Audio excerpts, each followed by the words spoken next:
On a cool autumn morning, a packed double-decker commuter bus departed a station in Ottawa bound for the city centre. Moments later, it would slam into the side of a passenger train at a railway crossing, ripping away the front section of the bus and derailing the train. 6 people would lose their lives, but in the aftermath of the disaster, investigators were left with one disturbing question.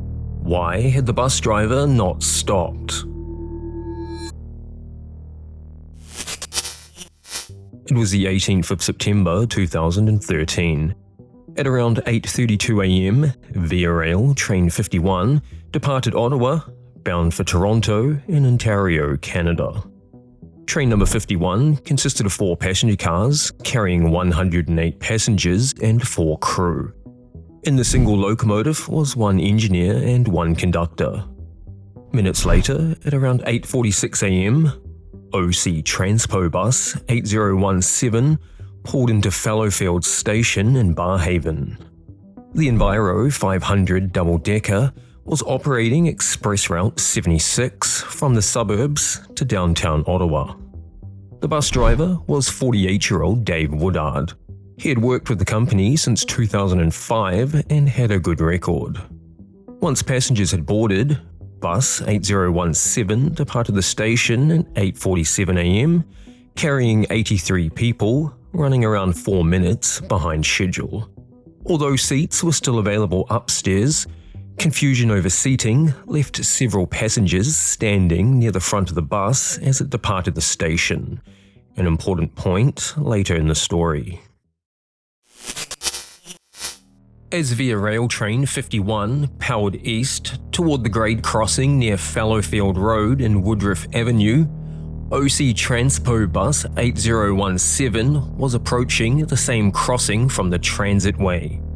However, despite the crossing's flashing lights, lowered barrier arms, and warning bells, the bus didn't slow. Instead, the bus continued toward the crossing at roughly 68 km per hour, 8 kilometers above the speed limit.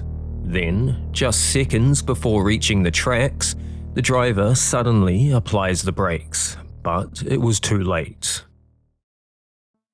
At 8:48 am, the bus skidded through the barrier arms and onto the crossing at almost the exact moment the Via Rail Train 51 did.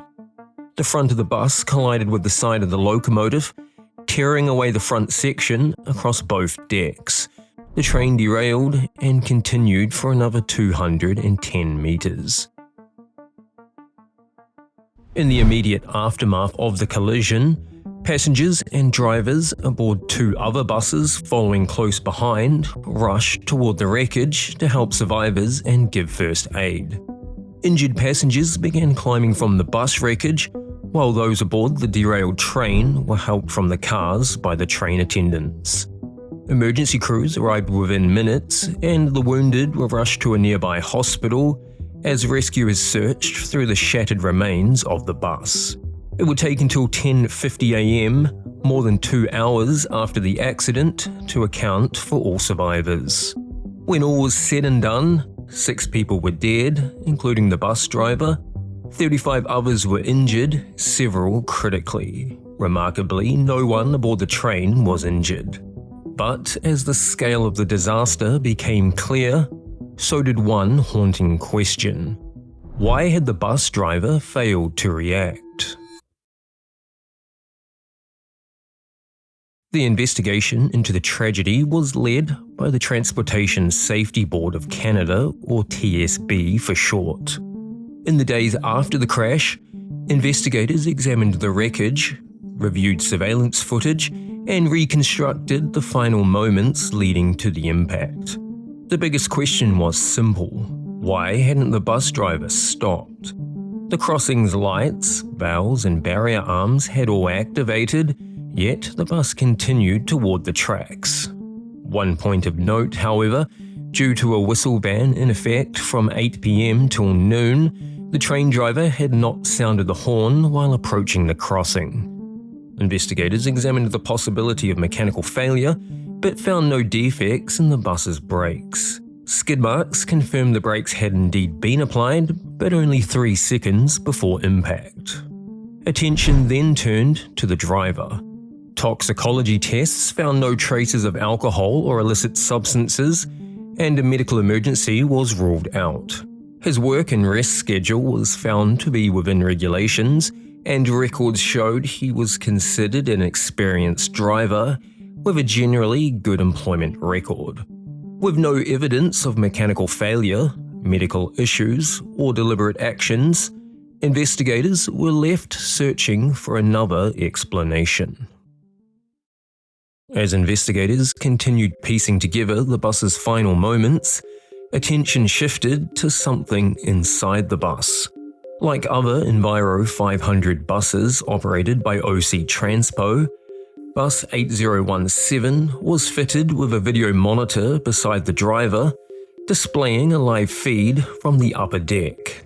It was intended to help drivers monitor passengers, particularly on the upper deck where standing was prohibited while the bus was moving.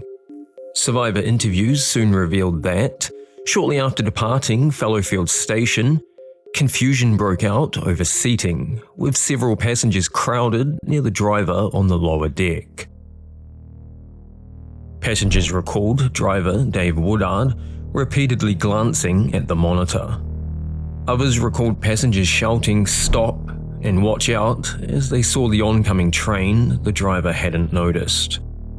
Onboard surveillance footage recovered from the bus shows the driver refocusing from the monitor to the road ahead moments before impact.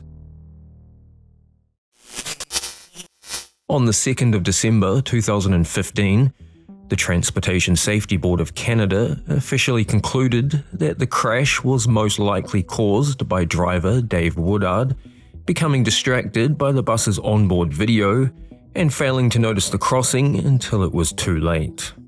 In the wake of the findings, several lawsuits were filed against the City of Ottawa, which operated OC Transpo, as well as the estate of Dave Woodard, by survivors and the families of those killed in the crash. Over the following years, most of the cases were settled, with payouts eventually totaling almost 10 million Canadian dollars. However, no criminal charges resulted from the tragedy. Over the months and years following the crash, several safety changes were introduced at the crossing. Trees and brush were cleared to improve visibility, the speed limit for buses approaching the crossing was reduced, and an early warning light was installed to alert drivers of approaching trains. The Transportation Safety Board also recommended that onboard video monitors go blank shortly after the buses began moving to avoid distracting the drivers. OC Transpo Route 76 was retired and replaced with a new route. In October of 2015, a memorial park honouring the victims was opened beside Fallowfield Station.